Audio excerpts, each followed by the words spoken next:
C'est qui a fondu le gros œuf là? Bah oui, mais Fifi, c'est qui lui? Les tâches sont bien réparties. Le matin, Mathieu ramasse les œufs. Et vous pouvez les manger à la coque jusqu'à mercredi de la semaine prochaine. Pendant que Clémence les vend. Dans sa vie précédente, Bonjour. elle était psychologue. Vous allez bien? Aujourd'hui, c'est elle qui trouve le réconfort auprès de ses clients, comme si les rôles s'étaient inversés. Et puis belle semaine à vous, à la fois prochaine. Ces gens-là, mais toutes les semaines, ils nous disent lâchez rien, continuez. Et donc oui, évidemment, je suis très reconnaissante. C'est un moteur.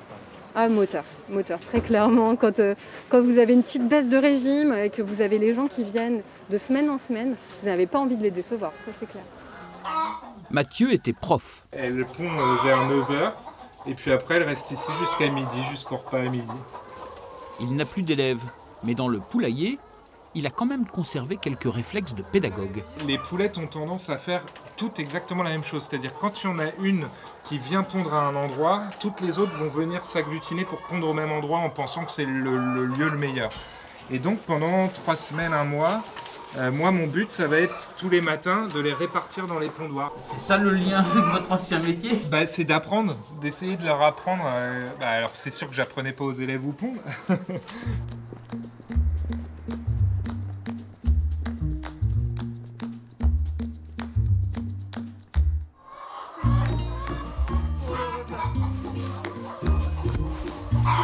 Bon les filles, j'arrive. Les filles pondent 900 œufs par jour, qu'il faut calibrer. Les petits pour les restaurants, les gros pour le marché. Allez, on se pousse ces filles. Si je peux pas avancer, je ne peux pas vous nourrir. 1100 becs à nourrir. Après le marché, c'est Clémence qui sert les repas. La machine qui pourrait le faire était trop coûteuse. C'est physique ça, non? Assez, 150 kilos par jour. Et toujours la même chose, on a 4 allers-retours par poulailler à peu près, avec 350 poules dans les pieds. Ce sera automatisé un jour?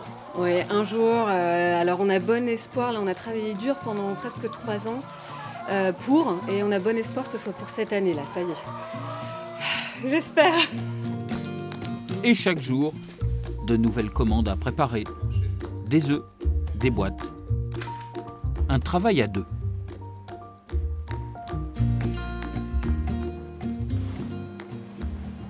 Vous aviez imaginé ce huis clos comme ça, travailler tout le temps ensemble? Tu réponds pas Mathieu. Alors, avant d'être une aventure économique, une aventure de construction, c'est une aventure émotionnelle et humaine avant tout. En 2016, ils ont tout plaqué pour cette nouvelle vie.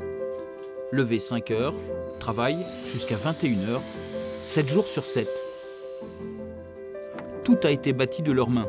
Et ils se donnent 2 ans encore pour mener le chantier à son terme. On n'a pas changé de vie parce qu'on voulait, comme on entend des fois dire, des gens qui ont besoin de mettre les mains dans la terre ou quelque chose qui a du sens comme ça. Non, en fait, on a changé de vie parce que tous les deux, on avait ça en commun, on voulait faire quelque chose en autodidacte. Mathieu et Clémence voulaient aussi s'accomplir dans la difficulté. Ils sont servis.